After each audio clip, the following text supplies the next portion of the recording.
Well, folks, in today's video, we're going to be testing out a whole bunch of different locomotives to see what works and what doesn't work. All the locomotives that you see right here were sent in by a whole variety of different generous people, and I unboxed them all a few days ago. But I've yet to test them, so yeah, I thought it'd be fun to go through all of them with you guys and figure out what works and what needs work. So we're going to start off with this locomotive right here. It's an Athearn Blue Box Grand Trunk locomotive sent in by Montreal Train Channel. This locomotive's in SD40-2. And my guess is going to be that it will start because it's an old Athearn Blue Box. And in my experience, old Athearn Blue Box locomotives are very tough. Plus, I think this one was sent in total working order. So, yeah, let's try giving it some power here. Might not be enough. Yeah, there we are.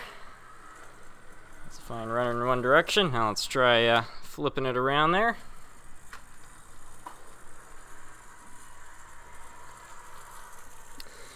Well, I think that is a good runner. Thank you very much, Montreal Train Channel. The next one is what I believe is a Rivarossi Berkshire NYC. And anyway, this is an old Rivarossi. I'm really unsure as to whether or not this one's going to start because these old Rivarossis are, well, they were made really well, but they are not the most simple engines either, so they're not flawless, you know, and especially these tender electrical pickup systems I find can be a bit of a source of trouble. So yeah, I just saw it move a little bit there. Let's cut the power, see if hooking up this tender will get it to work. This is a little bit tricky to do one-handed there.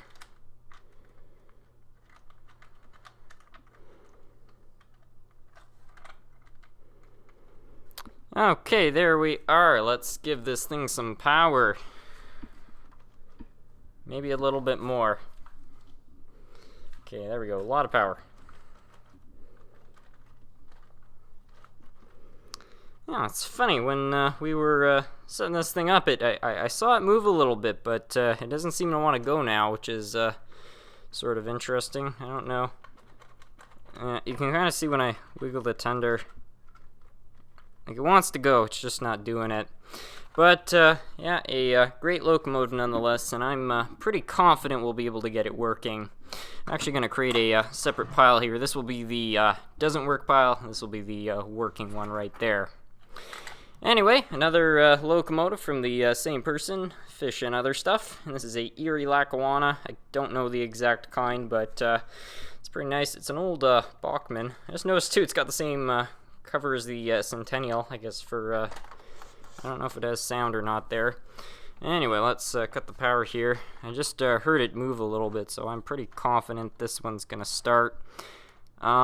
These old Bachmann locomotives, they're pretty simple, but a lot of them have cracked nylon gears. I can tell that this is the kind with the pancake motor, so, yeah, I'm not so sure. Yeah, we got a runner. Unfortunately, it's making that two-stroke dirt bike noise. Because it apparently does have a cracked gear, but it is a runner nonetheless. So we can put that in the runner section. Here's another one. I think this is the right one. There were more than one Super Chief locomotives, but I think this is the correct one. Still don't know exactly who made this. Tyco, maybe? I don't know. Anyway, let's try setting this thing up. I think it is gonna start there. So there we are. It's all set up there. And now if we give it some power, we have a runner.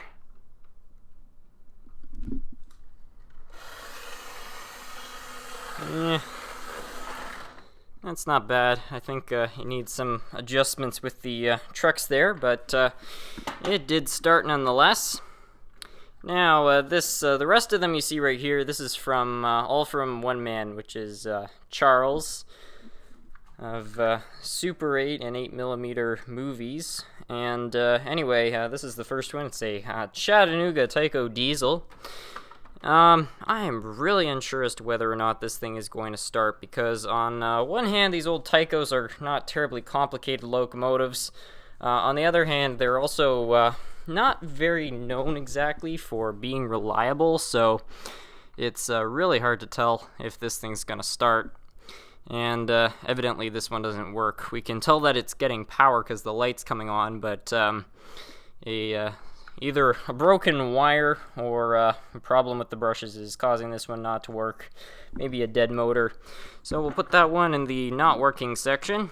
And this is the exact same type of locomotive, but it's in the Santa Fe paint scheme. And if we set this thing up here on the track, we will find out. Oh, okay, so the motor does work on this one. It doesn't sound bad, but it's got a problem with the gearbox, probably the pivot gear. So that one will need some work. We've got a Illinois Golf locomotive. I can't remember the exact kind of this. Alco Century, maybe? Alco Century 630? I don't know. I'm no expert on this stuff. But anyway, if we give it some power there. I can hear humming coming from the motor, but we don't have a light. I think this one is seized. So, another one to the projects tab. This one I'm really excited about because this is a Santa Fe locomotive from Rivarossi. I believe it's another old Alco of some kind. And anyway, if we give this thing some power, I don't know if this one's gonna start or not. My hunch, I give it a fair shake because it's a Rivarossi, but you never know. Okay, something appears to be wrong because you can see we've got current draw, which means it's picking up power. You can even see a light on right there, but the locomotive is not making any sound. So another one on the projects tab there. We got the Grand Trunk locomotive. This is an old Lionel. It uses a very similar type of drive system. It's quite comparable to like Lifelike and Bachmann locomotives, so I'd give it a fair shake. Ooh, it's shorted. Interesting. I'm not gonna lie, when a locomotive doesn't work, I actually get kind of excited by that, because I really do love working on these old locomotives. Now, I'm really interested whether or not this one's gonna work, because I noticed, I'm not sure if you can hear, but the gears are turning, so usually that's a sign that something's become disconnected between the motor and drive system if it's moving that freely. So my guess is going to be the motor's going to start, but the locomotive is not going to go. That looks like my prediction was correct. You can hear it's revving away in there, but it is not moving. It is such a cool locomotive, though. I really can't wait to get working on this one. And I've got this one right here, chassis system locomotive, also from Tyco. This one, well, I give it the same shake as the other Tycos. I really don't know. So, oh, got a light. That's it, though. It also may have a problem with the wires or brushes. So, another project. This one right here is the the Kansas Durango, Colorado. This is a locomotive I've always wanted, and forgot to cut the power there. I heard a little something there, though. Okay. Looks like we've got another bad drive system, but the motor is turning over there, so potential runner. Another Tyco, Midnight Special. My hunch is going to be this one is not going to start, but we might get a light or something. Oh, we got humming from the motor too. Yeah, something is seized, and when it's seized, you definitely do not want to run it to risk burning out the motor. So, yep. Future project. Got a lot of projects out of this lot. I am really looking forward to all the restorations. It will be quite the time, I think. I think this one's going to start. It's an old AHM.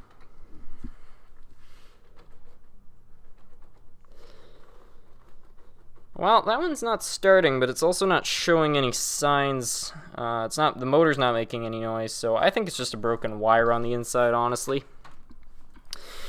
Here's one everybody, including myself, has been very interested to see. This is a Rivarossi Blue Goose, and what I've been told by a lot of people is these are actually somewhat rare. I don't think this locomotive is terribly old. I think it's from about the 1970s. I could be mistaken on that, but I think that's when it's from, so it's certainly not... It's not from, like, the same era as my grandmother's old Hiawatha there, but it is... well, you know, it's relative age. But, yeah, I really don't know if this one's going to start. So, yeah, there we are. We've got it on the track. I should point out, too, the cab's a little off there. I'm getting the impression this is a projects lot, which is something I'm really excited about, actually, because I love working on these things, but... just judging by the others, I don't think this one's going to be a runner. Yeah, the Blue Goose, it's funny, the voltage moves a little, but that's it.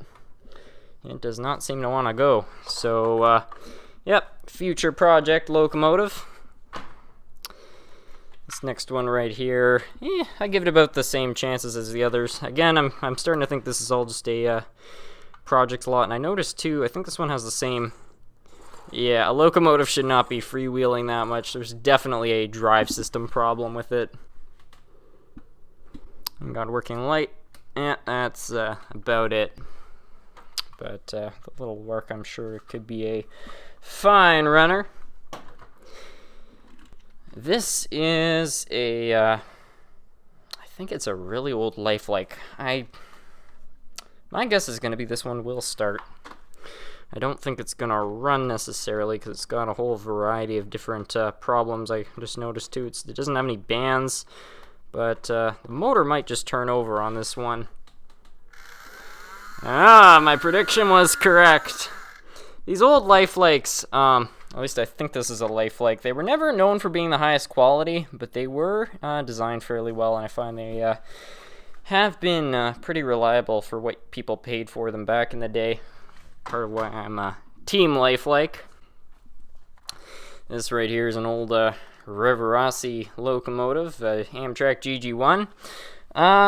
Yeah, I'm gonna guess this one's not going to start, simply because, again, I do think that this is a projects lot.